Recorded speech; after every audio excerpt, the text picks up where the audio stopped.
Shalom, shalom.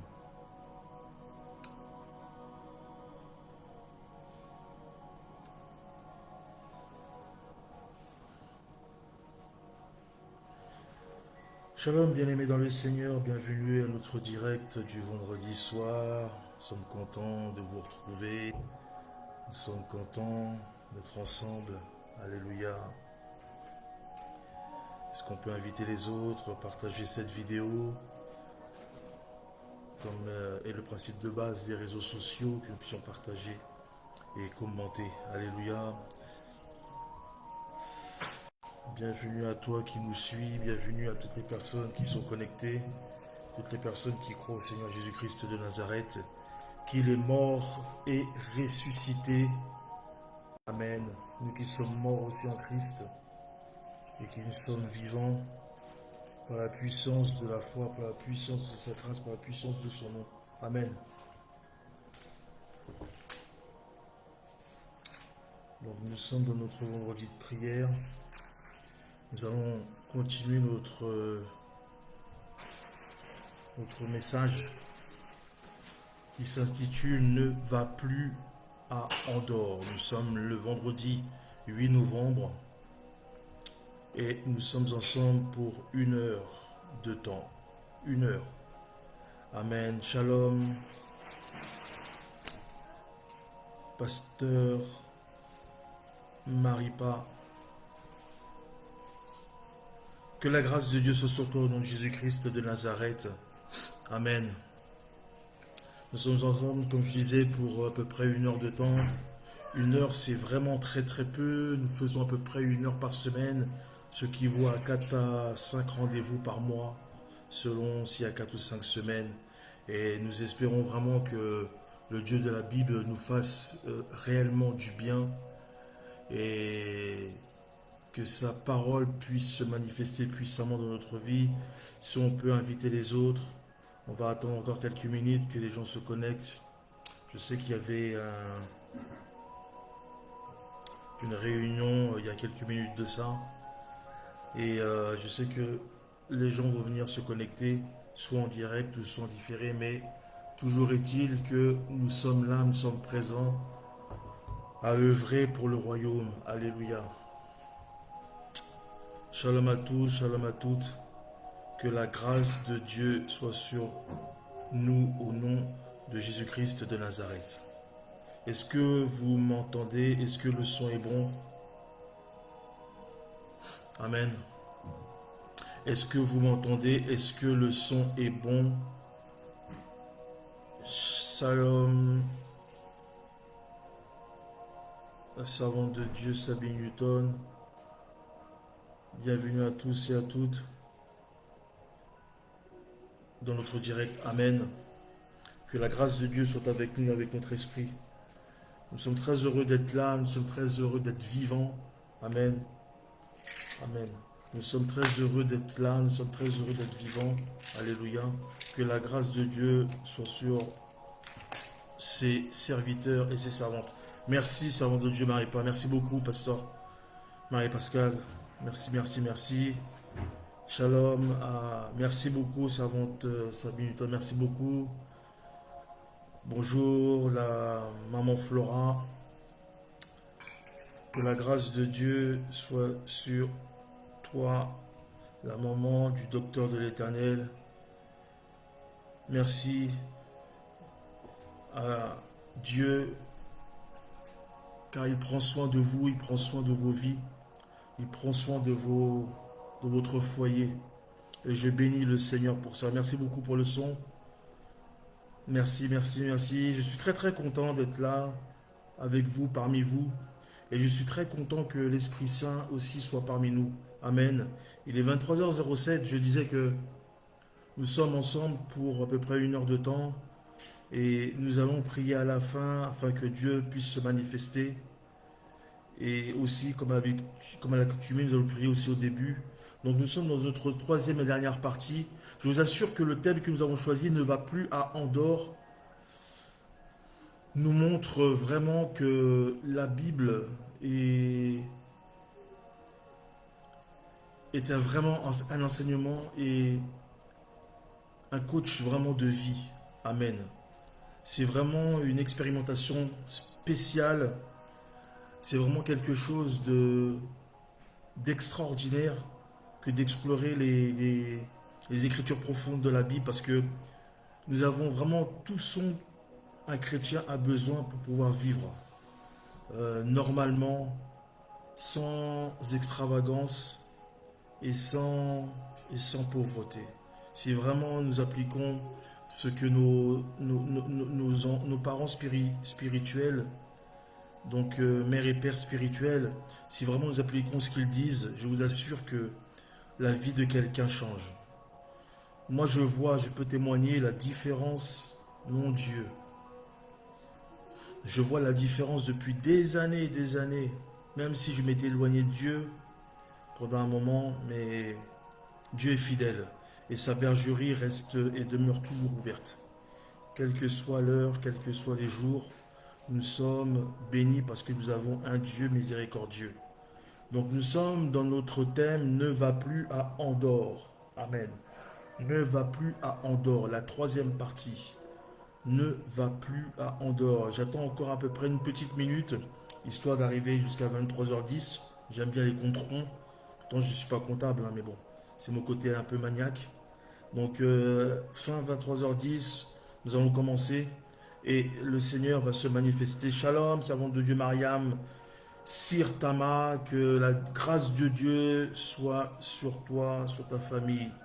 Que Dieu te bénisse, que le Dieu de mon Père, l'apôtre Francky Barra, se manifeste puissamment dans ta vie au nom de Jésus-Christ de Nazareth. Merci beaucoup à toutes les personnes qui sont là, qui sont connectées. N'hésitez pas à partager, bien aimé dans le Seigneur. C'est quelque chose qui est capital, c'est quelque chose qui est, amen, très important dans la vie d'un chrétien. Alléluia. Ok. Si vous êtes là, c'est que vous avez forcément quelque chose à apprendre. Amen. Si vous êtes là, c'est que vous avez sûrement quelque chose que vous avez demandé dans vos prières. Alléluia. Et je suis certain que le Dieu de la Bible, le Dieu de notre Père, l'apôtre Francky Barra, va se manifester puissamment. Amen. Il est 23h10. Je pense que nous allons commencer. Alléluia. Amen. Amen, amen, amen. Gloire à Dieu. Alléluia. Je vais prier, Seigneur Père, Dieu de grâce et de gloire. Nous bénissons ton saint nom au Père, parce que tu es Dieu, parce que tu es puissant, parce que c'est toi le créateur du ciel, de la terre, ainsi que tout ce qu'elle contient, Seigneur Jésus. Nous faisons partie de tes créations, de tes plus belles créations, ô Père. Toi le collectionneur, toi le bon potier, Papa. J'élève ton saint nom, ô Dieu de grâce et de gloire, parmi, ô Dieu, Seigneur Jésus, tes bien-aimés, qui sont connectés pour recevoir quelque chose de ta part, Père, que tu as insufflé dans l'esprit de ton serviteur, ô Dieu. Je prie ton saint nom, Père, pour que tu manifestes ta puissance, ô Dieu de grâce. Je prie, Seigneur Jésus, pour que ta parole, ô Dieu, arrive à destination, Saint d'Israël. Je prie pour que ta main droite, ô El Shaddai, ô mon Dieu, touche le cœur d'un bien-aimé, touche l'esprit, touche, ô Dieu de grâce, Seigneur Jésus-Christ, un sujet de prière, ô mon Dieu, et que tu apportes, Seigneur, satisfaction, et que tu apportes une réponse, Papa. Nous sommes rassemblés en ton nom, ô Saint d'Israël. Nous bénissons, Seigneur Jésus-Christ, ces moments, et nous les remettons entre tes saintes mains, ô mon Dieu. Que ton nom soit glorifié maintenant et pour toujours. Dans le nom de Jésus-Christ de Nazareth, notre seul Seigneur et Sauveur. Amen. Amen, bien-aimés dans le Seigneur, que la grâce de Dieu soit sur vous au nom de Jésus-Christ de Nazareth. Nous allons commencer. Donc nous sommes dans 1 Samuel chapitre 28, le verset 3 à 20. Alléluia. 1 Samuel chapitre 28, le verset 3 à 20. Donc je lis la parole de l'Éternel. Amen. Samuel était mort. Tout Israël l'avait pleuré et on l'avait enterré à Rama, dans sa ville. Saoul avait été ôté du pays, ceux qui évoquaient les morts et ceux qui prédisaient l'avenir. Les Philistins se rassemblèrent et vinrent camper à Sunem. Saoul rassembla tout Israël et ils campèrent à Gilboa. À la vue du camp des Philistins, Saoul fut saisi de crainte et un violent tremblement s'empara de son cœur. Saül consulta l'Éternel, et l'Éternel ne lui répondit point, ni par des songes, ni par l'Urim, ni par des prophètes. Et Saül dit à ses serviteurs, cherchez-moi une femme qui évoque les morts et j'irai la consulter. Ses serviteurs lui dirent, voici, à Endor, il y a une femme qui évoque les morts. Alors Saül se déguisa et prit d'autres vêtements, et il partit avec 2 hommes. Ils arrivèrent de nuit chez la femme. Saül lui dit, prédis-moi l'avenir en évoquant un mort, et fais-moi monter celui que je te dirai. La femme lui répondit, voici, tu sais ce que Saül a fait. Comment il a retranché du pays ceux qui évoquent les morts et ceux qui prédisent l'avenir. Pourquoi donc tends-tu un piège à ma vie pour me faire mourir?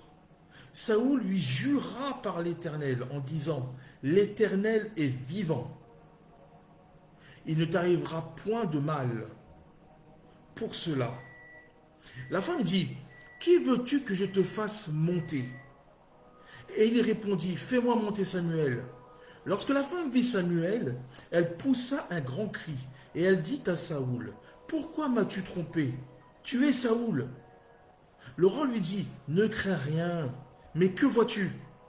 La femme dit à Saül, je vois un Dieu qui monte de la terre.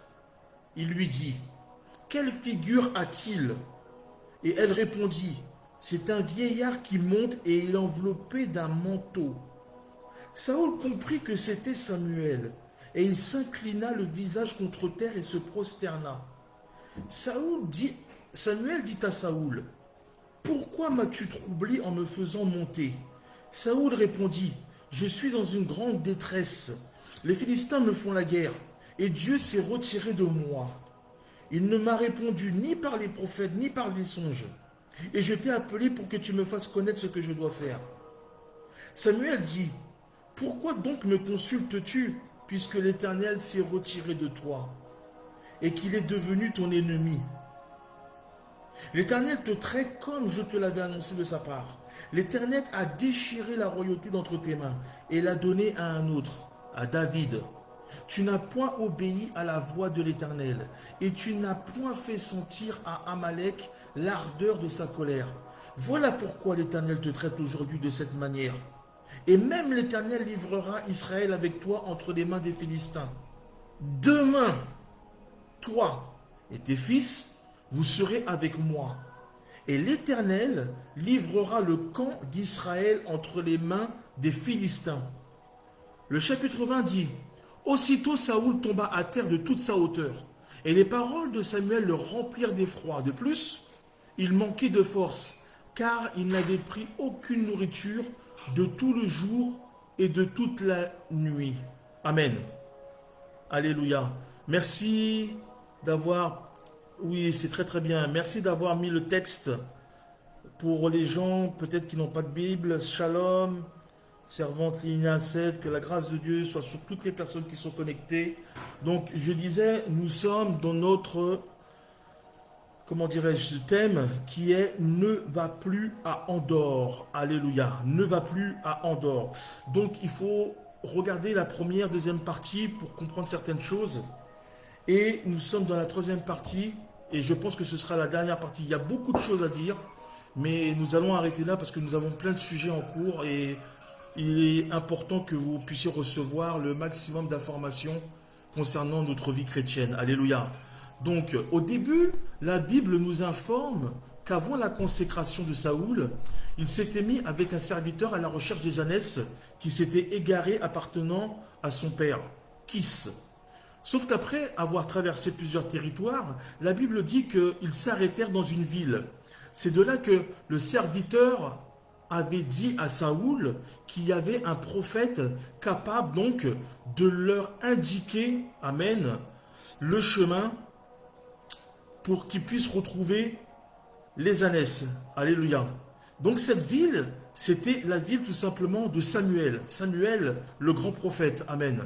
Donc déjà, alléluia, on peut déjà remarquer que Saül ne connaissait pas le lieu de résidence du prophète Samuel. Saül ne connaissait pas Samuel du tout d'ailleurs. Mais surtout que Saül même, pour un sujet aussi anodin, n'avait pas du tout pensé à solliciter Dieu pour avoir des réponses. D'ailleurs, c'est à se demander si Saoul connaissait Dieu lui-même. Car, je répète, que c'est le serviteur, Amen, qui a révélé donc à Saoul cette information qu'un homme de Dieu pourrait les aider à trouver le chemin donc des ânesses. Alléluia. Donc à aucun moment, je dis bien à aucun moment, Saoul n'a parlé d'une quelconque sorcière. Et cela démontre beaucoup de choses, bien-aimés dans le Seigneur, c'est que si dans ton entourage, tu n'as pas quelqu'un qui connaît l'existence d'un médium, alléluia, si tu n'as pas quelqu'un dans ton entourage qui connaît l'existence, amen, d'un féticheur ou d'un sorcier, eh bien tu n'iras jamais les consulter. Alléluia. En plus, c'était probablement même la première fois que Saoul consultait un prophète. Amen. Mais cette rencontre allait changer la vie pour toujours de Saoul, puisque suite à cela, il devint roi d'Israël. Après Samuel mourut, amen. Et Saoul, lui, avait par la suite aboli donc la pratique de la divination dans tout le pays. Alléluia. D'ailleurs, le châtiment de cela était la mort pour tous ceux qui consultaient, amen, et pour tous ceux qui pratiquaient. Alléluia. Donc la Bible dit, un homme ou une femme qui invoque les esprits ou qui pratique, alléluia, la divination, amen, doit être mis à mort à coups de pierre. Ça, c'est la Bible qui le dit. Hein. Donc, ils porteront en fait compte seuls la responsabilité de leur mort. Alléluia. Et ça, nous pouvons lire ça dans Lévitique, chapitre 20, verset 27. Lévitique, chapitre 20, verset 27. Lévitique, chapitre 20, verset 27. Je lis la parole de l'Éternel. Si un homme ou une femme ont en eux l'esprit d'un mort ou l'esprit de divination, ils seront punis de mort, on les lapidera, leur sang retombera sur eux. Alléluia. Amen. Donc en fait, Saoul n'observa pas cette loi, parce que après avoir lui-même plutôt fait disparaître donc du pays tous ceux qui invoquaient les morts et ceux qui pratiquaient la divination. Donc on peut lire ça dans 1 Samuel 28, verset 3, si vous avez la possibilité de le publier. Il est dit qu'il alla consulter une nécromancienne, alléluia, alors que la Bible est claire sur ce sujet. Nous pouvons lire ça dans Lévitique, chapitre 20, verset 6. Donc une nécromancienne ou un nécromancier, c'est une personne tout simplement qui invoque les morts. Alléluia. Amen. Amen. Shalom, l'apôtre Lysia qui vient de nous rejoindre. Alléluia. Donc la Bible dit que la sorcière craignait pour sa propre vie et qu'elle n'était pas très enthousiaste quant à la demande de Saoul. Parce que la Bible dit que Saoul jura par l'Éternel qu'il ne lui sera fait aucun mal. Et c'était encore un mensonge. Amen. Donc ça, c'est le résumé de ce que nous avons pu voir aux parties 2 et à la partie 1 dans nos précédents messages. Amen. Donc je débute mon message, la troisième partie. Alléluia. Saoul, en fait, nous a toujours habitués à ce genre d'ineptie. C'est-à-dire que à chaque fois que Saoul fut acculé, amen, il montra en fait un caractère très très fébrile.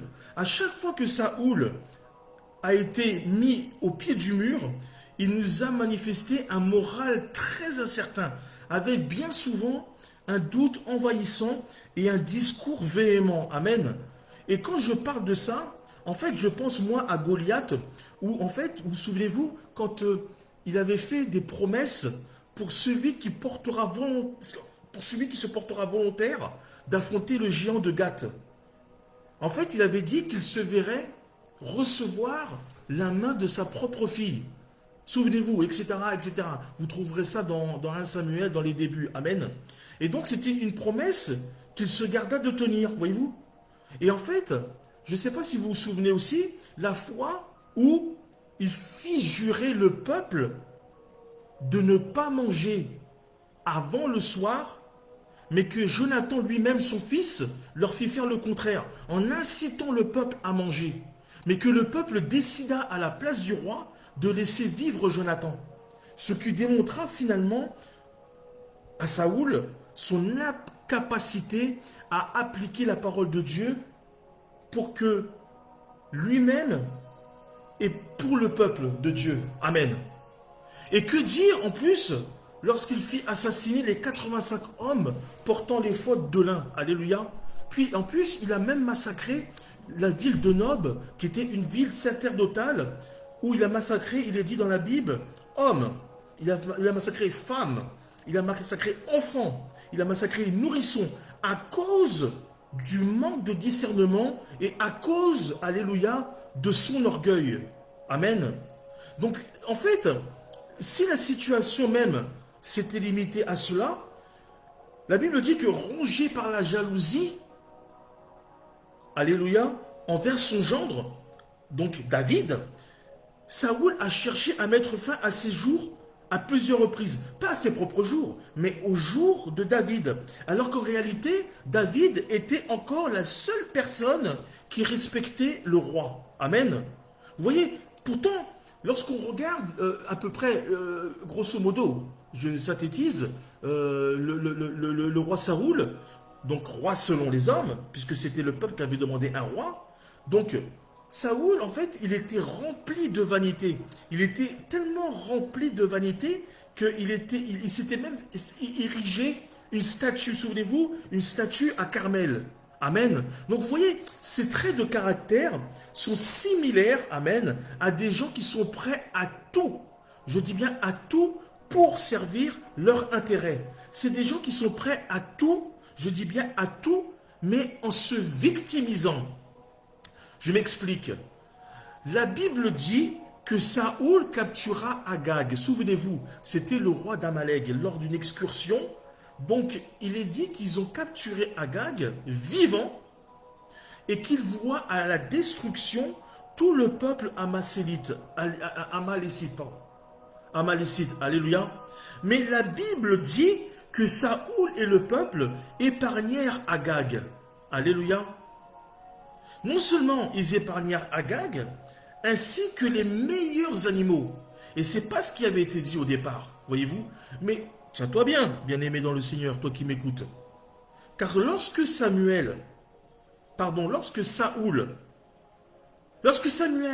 demanda à Saoul pourquoi il n'avait pas obéi à l'Éternel Dieu en tuant tout le monde, amen, la réponse de Saoul fut indigne d'un commandant.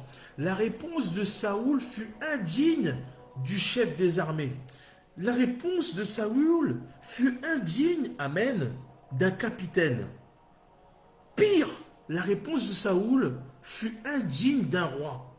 Parce que, en fait, Saoul, il a simplement répondu, c'est pas moi, c'est lui.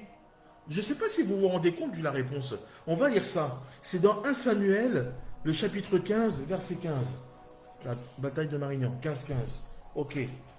1 Samuel, chapitre 15, verset 15. Vous allez voir, c'est quelque chose qui est intéressant et très très important pour la suite de notre lecture. Amen. Chapitre 15, verset 15. Je lis au nom de l'Éternel. Amen. Donc Saoul répondit, ils les ont amenés de chez les Amalécites, parce que le peuple a épargné les meilleures brebis et les meilleurs bœufs, afin de les sacrifier à l'Éternel ton Dieu. Et le reste, nous l'avons dévoué par interdit. Alléluia. Et dans 1 Samuel, toujours chapitre 15, le verset 20, la Bible nous dit, encore une fois, Saoul répondit à Samuel, j'ai bien écouté la voix de l'Éternel, et j'ai suivi le chemin par lequel m'envoyait l'Éternel. J'ai amené Agag, roi d'Amalek, et j'ai dévoué par interdit les Amalécites, Mais, au verset 21, il dit, mais le peuple a pris sur le butin des brebis et des bœufs, comme prémisse de ce qui devait être dévoué, afin de les sacrifier à l'Éternel ton Dieu à Gilgal. Alléluia.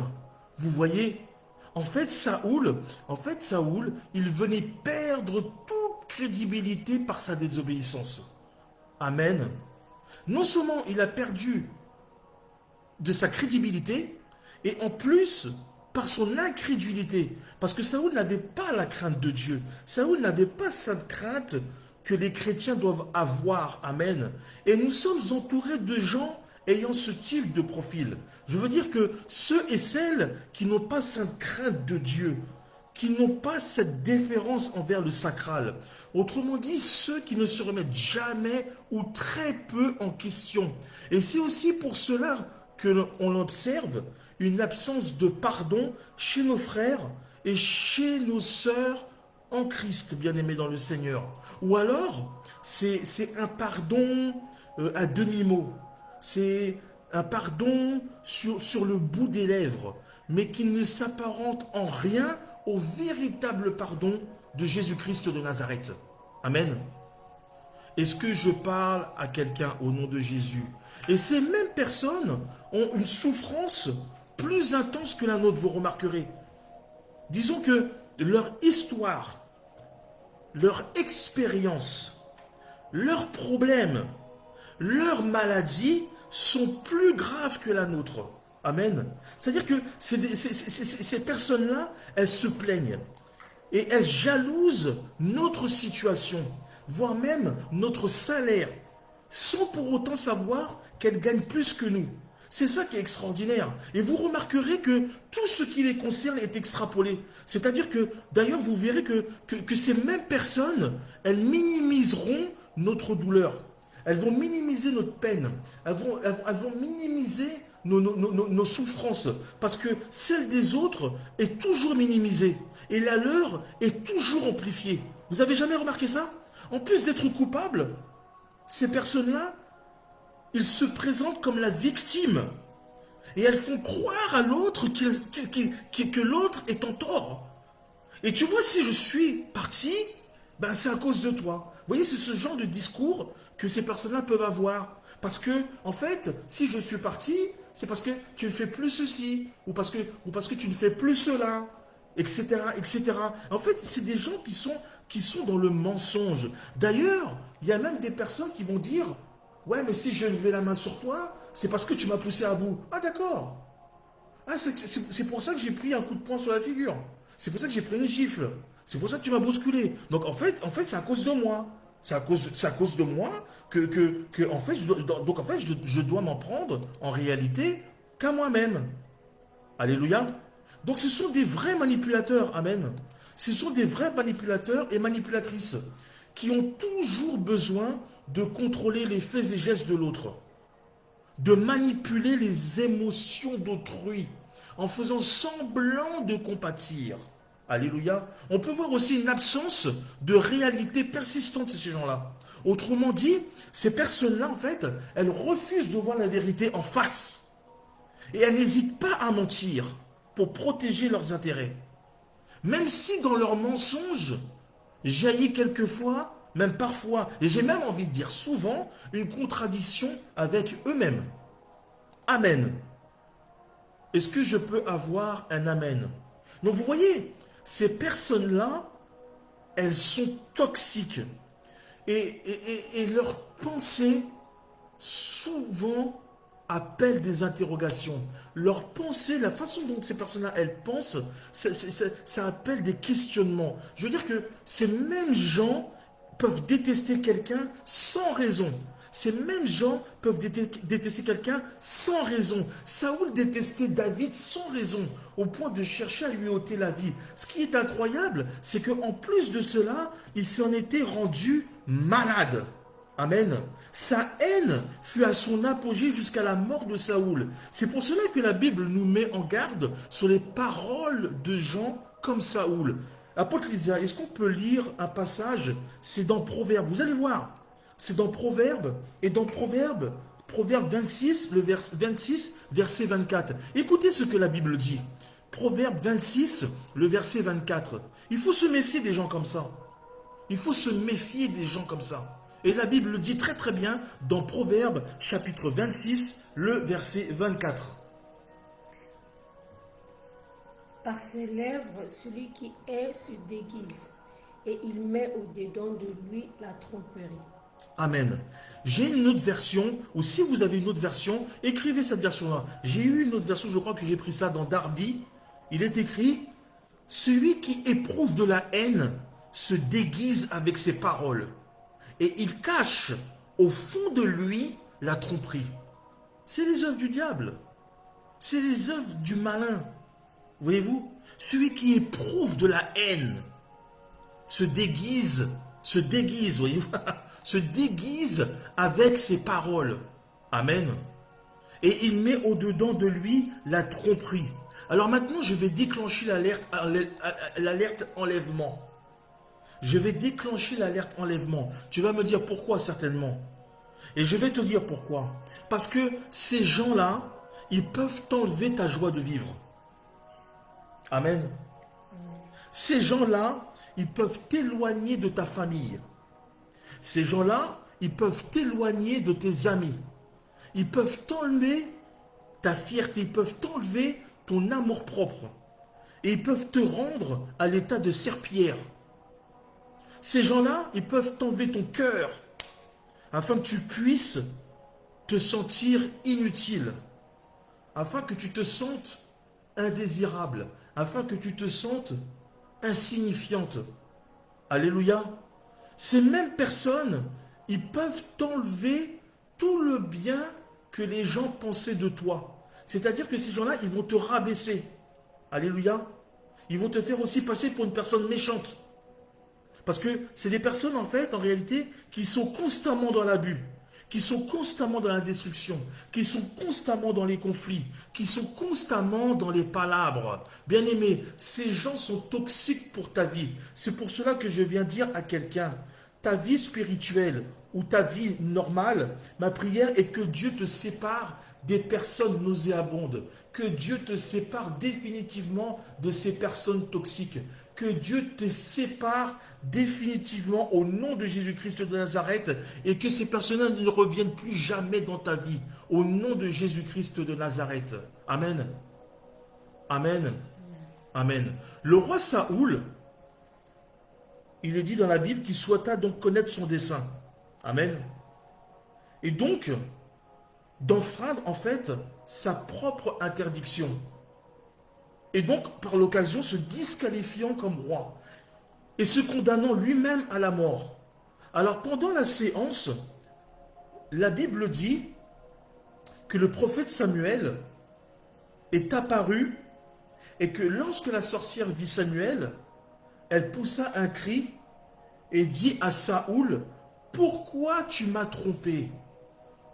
Tu es Saoul. » Mais vous voyez ce qui est étrange, c'est que Saoul ne s'était pas dévêti.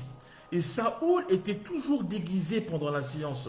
Donc, comment a-t-elle su que Saoul était Saoul? Amen. Comment a-t-elle su que c'était le roi qui était initiateur de la demande? Qui lui a révélé cela? Et pourquoi cette révélation? A-t-elle fait un lien, un pont entre Samuel et Saoul? En tout cas, quoi qu'il en soit, Saoul tenta de rassurer la femme et lui demanda ce qu'elle voyait.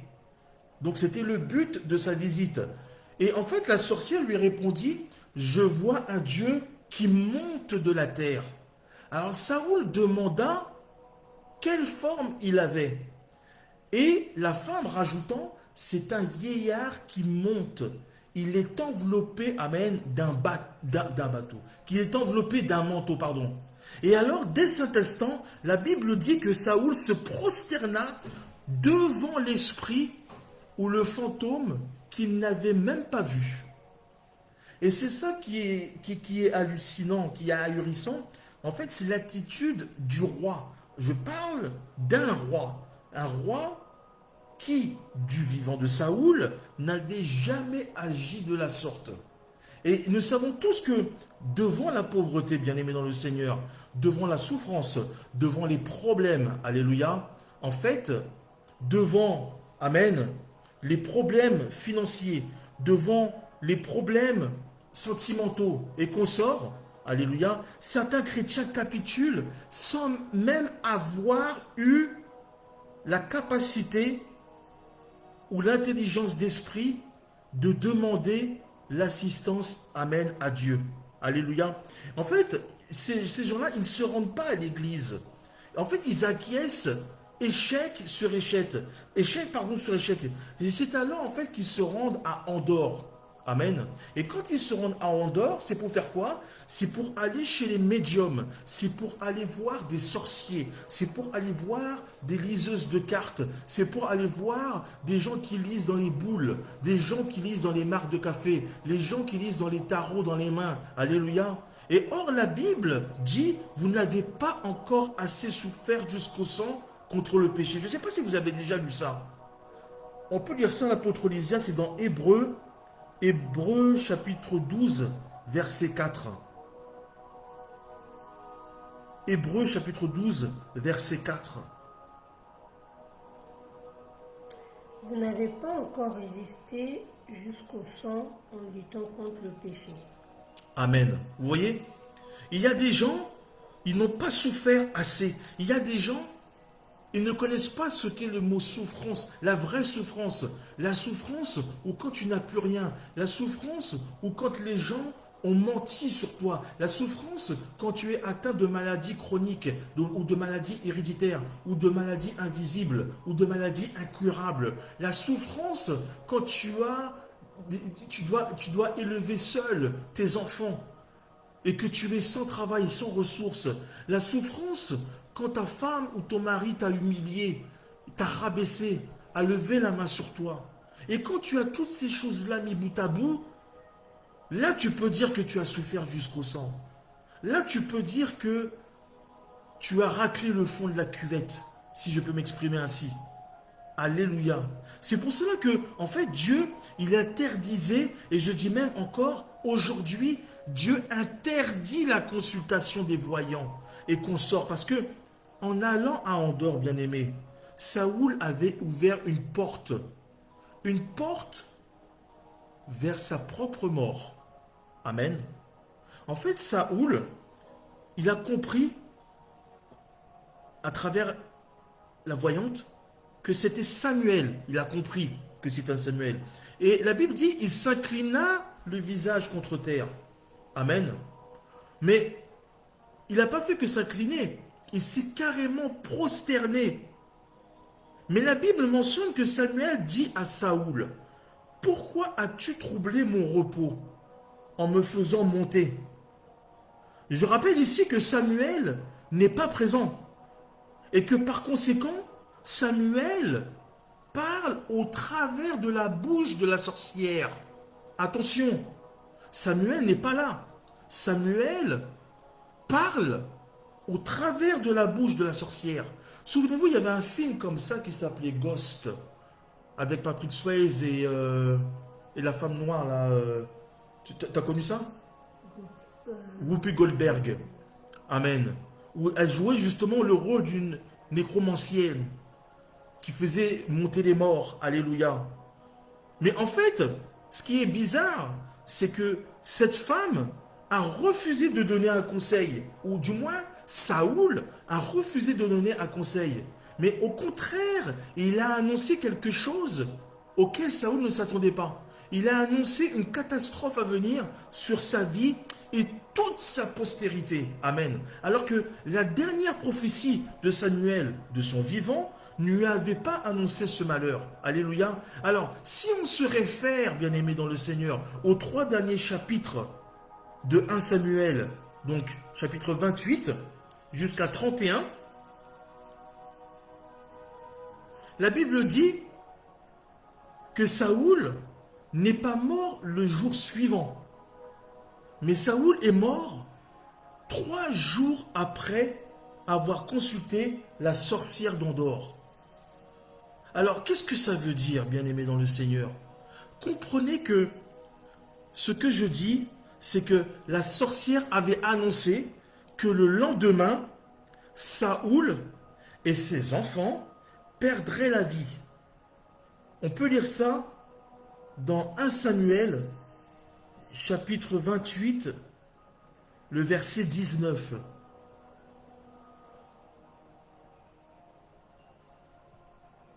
1 Samuel, chapitre 28, le verset 19.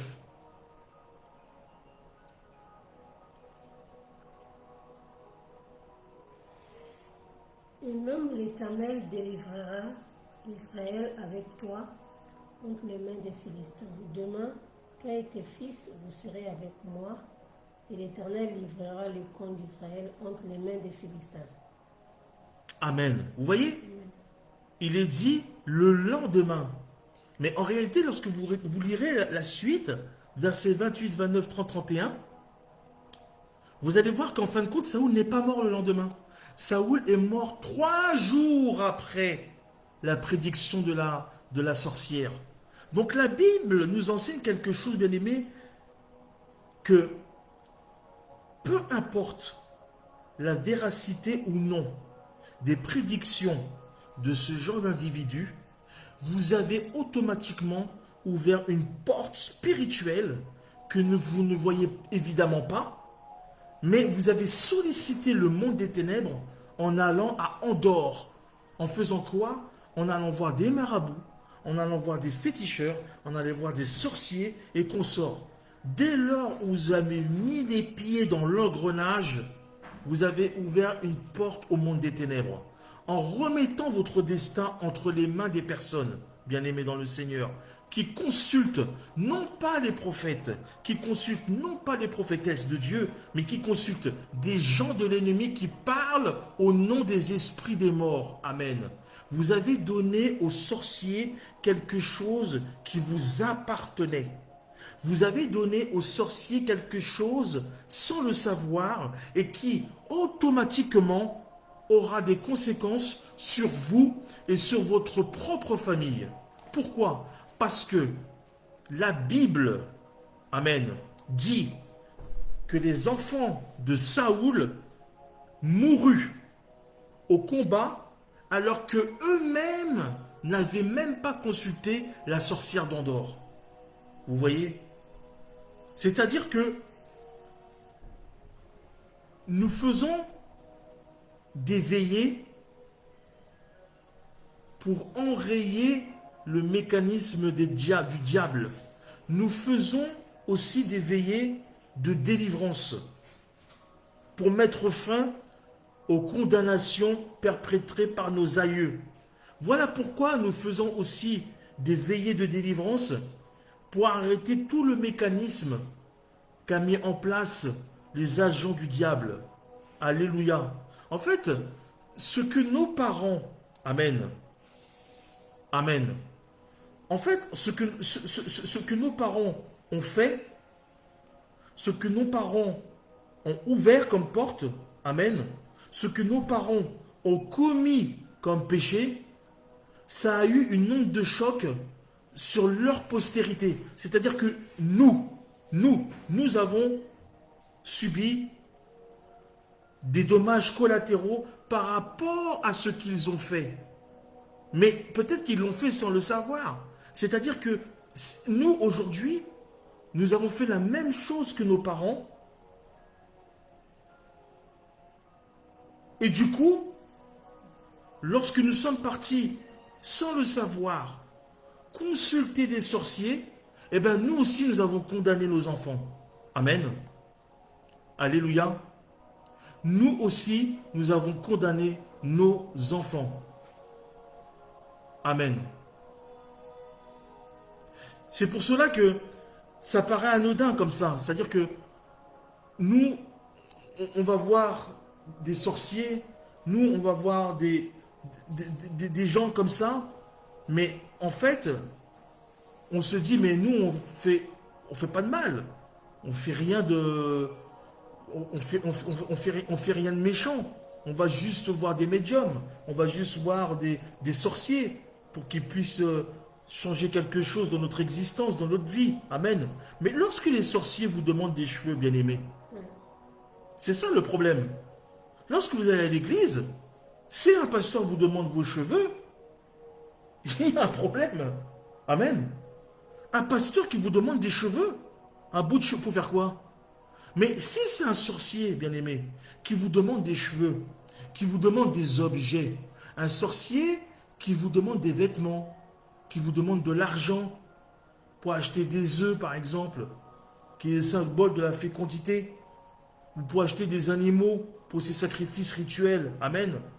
Lorsque des sorciers vous demandent des photos, vous donnez l'opportunité aux démons d'entrer pas seulement dans vos vies, mais aussi dans la vie de quelqu'un qui n'a pas de couverture spirituelle.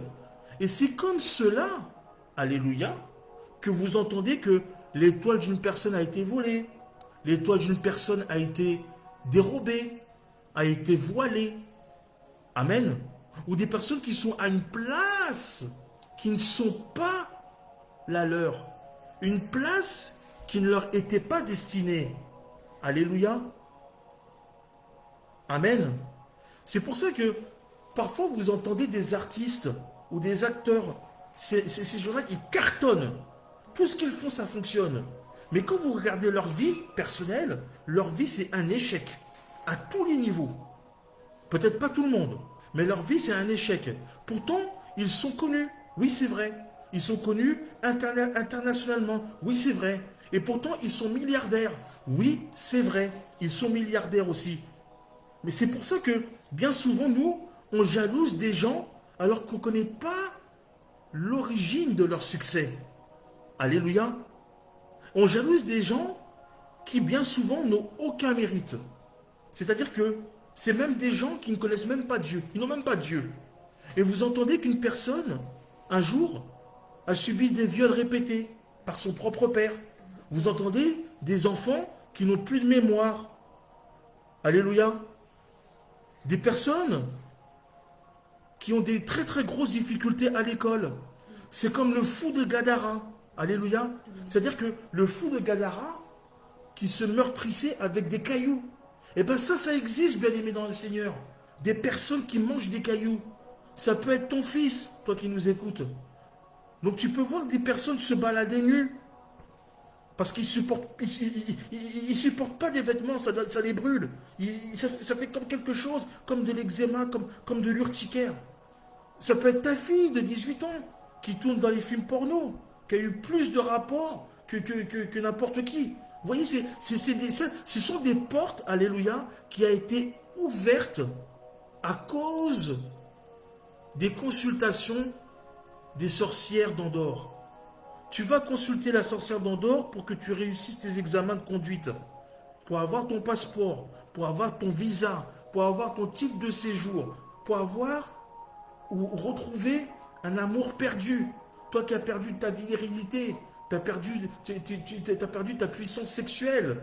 Mais que vas-tu laisser en échange dans ta demande, dans ta requête?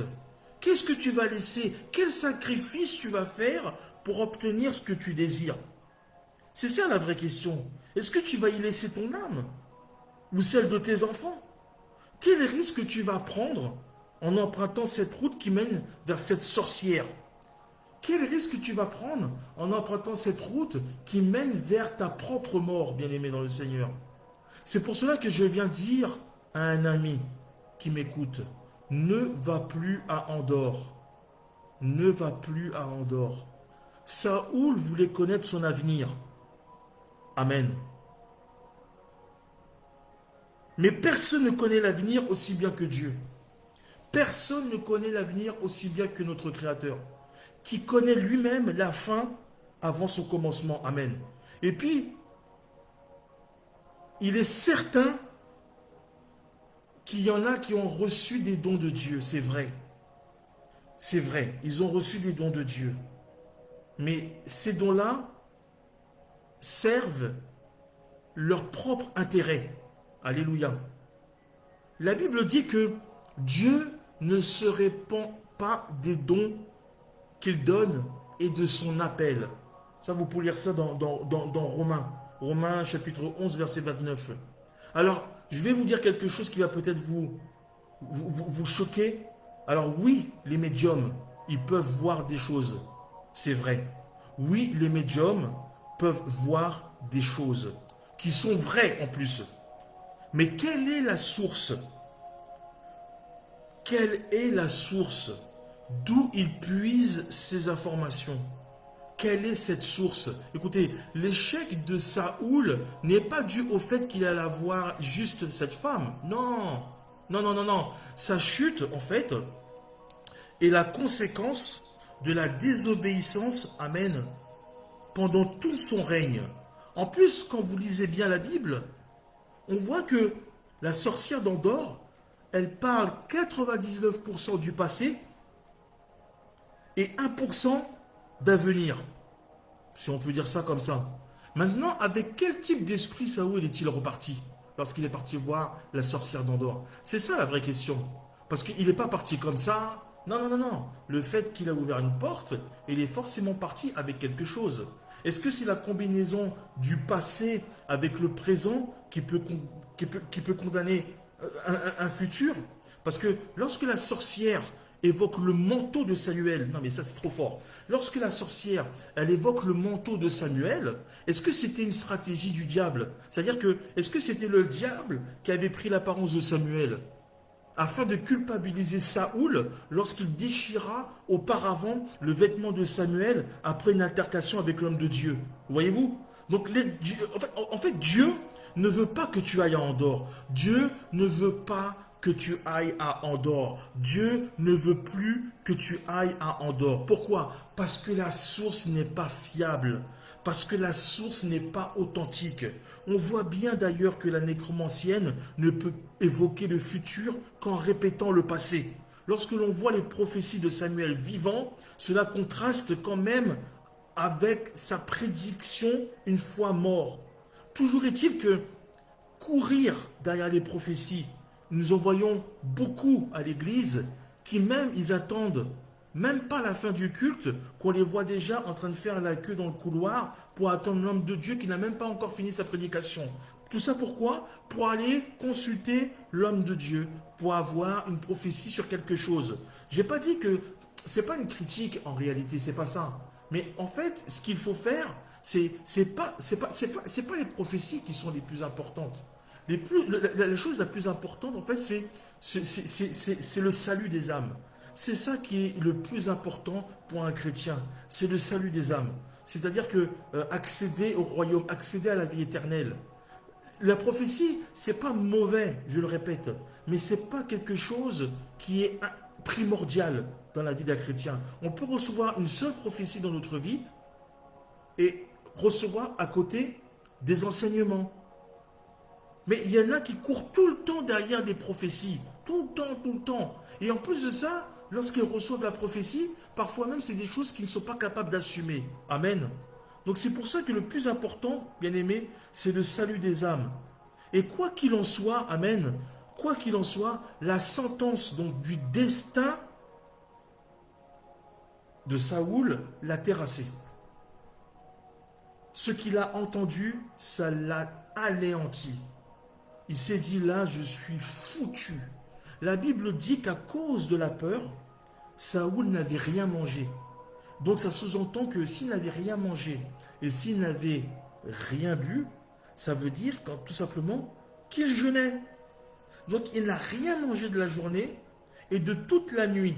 Et malgré les instances répétées de la femme, malgré les instances répétées de son entourage, Saoul a fini par céder et est resté manger. Et c'est ça qui est curieux parce que Saoul, il s'est laissé convaincre et son problème, et ça c'est le problème de beaucoup de personnes, c'est-à-dire que il y a des gens, ils sont incapables de faire les bons choix. Amen. Il y a des gens qui sont incapables d'aller au bout de ce qu'ils ont commencé.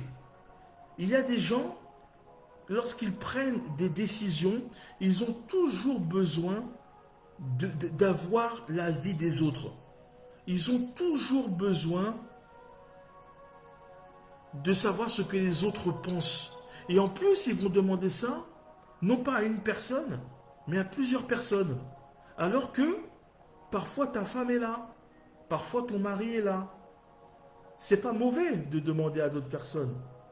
Mais si tu as ton père spirituel, ta mère spirituelle, si tu as un Dieu vivant et que tu décides, ce qui n'est pas mauvais, de faire tes propres choix en connaissance de cause, tes propres choix en bonne et due forme, il faut que ces choix-là corroborent avec les pensées de Dieu.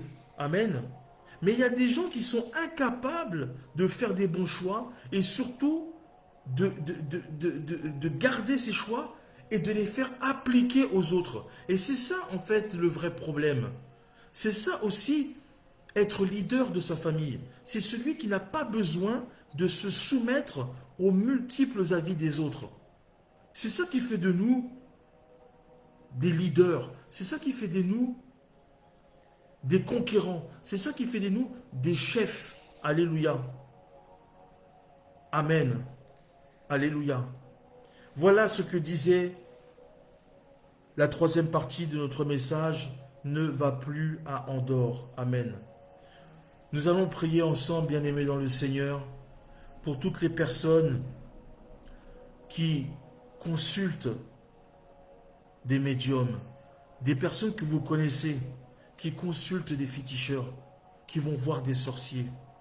Nous allons prier pour ces personnes. Même si toi-même, tu n'as pas avoué, profite de ce direct ce soir pour dire que oui, c'est vrai, je consulte. Ou alors oui, c'est vrai, j'ai consulté la sorcière d'Andorre à un moment de ma vie. Et tu vas demander pardon. Tu vas demander pardon à Dieu qui est capable de pardonner les péchés. Tu vas demander pardon à Dieu afin que le Dieu de la Bible, le Dieu de notre Père, l'apôtre Francky Bara, puisse se manifester dans ta vie. Afin que les portes soient fermées. Afin que ta famille soit délivrée. Que ta famille soit libérée de toutes les personnes qui se sont faufilées à travers les fenêtres. Toutes les personnes qui sont rentrées dans ta vie, dans ta maison, dans ton foyer, dans ton travail, dans ton couple, et qui ont créé du désordre, qui ont créé du désarroi, qui ont fait du mal à ta vie, qui ont fait du mal à tes enfants. Tu vas demander pardon à Dieu et tu vas dire: Dieu, me voici, Seigneur Tout-Puissant, Esprit divin, toi qui connais toutes choses, toi qui me connais mieux que quiconque. Lève la voix et prie le Seigneur Jésus. Père Seigneur Jésus-Christ de Nazareth, je m'approche devant ton trône de grâce et de gloire, ô Père, afin que je trouve miséricorde à tes yeux, Papa. Je m'approche, Seigneur Jésus-Christ de Nazareth, et je dépose mes péchés à tes pieds, ô mon Dieu. Je te demande pardon, Seigneur Jésus. Je te demande pardon en premier, Papa, parce que j'ai péché, parce que j'ai été voir des nécromancières, ô mon Dieu, parce que j'ai été voir des sorciers, des féticheurs, Père, afin de soulager mes douleurs, afin de soulager, ô mon Dieu, mes malheurs, afin de trouver une réponse à mes questions, afin que les réponses, Seigneur, viennent du monde obscur des ténèbres, ô Papa.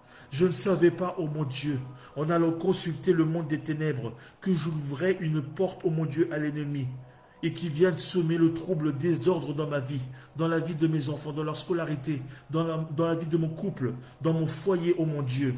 Seigneur, je te demande pardon, Seigneur Jésus, si j'ai fait du mal au Dieu de grâce, au Saint-Esprit, si je n'ai pas écouté ta voix, ô Dieu de grâce, si je n'ai pas consulté l'Éternel Dieu, ô mon Dieu, je te demande pardon, Papa. Si encore aujourd'hui je consulte les sorciers, si encore aujourd'hui, au lieu de payer ma dîme, je donne au Dieu de grâce le fruit de mon travail à l'ennemi.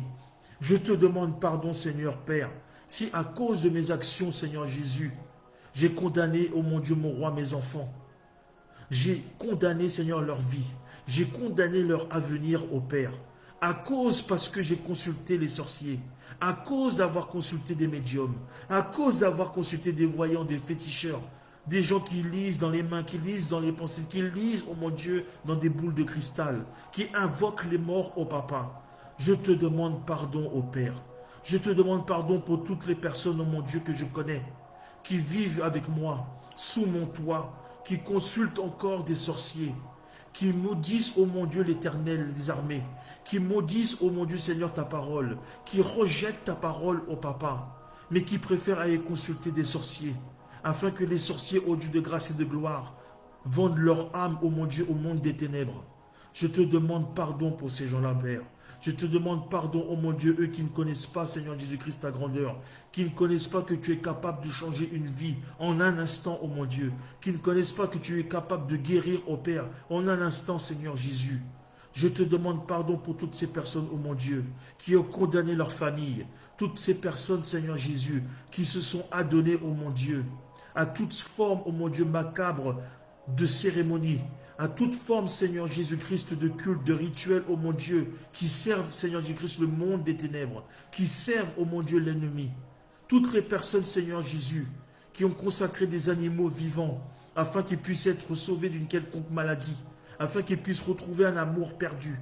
Je prie, Seigneur, de toute mon âme, de tout mon cœur, Papa, qu'ils puissent te connaître, qu'ils puissent connaître, oh mon Dieu, ce que tu es capable de faire, oh mon Dieu, encore en 2024, Seigneur Jésus.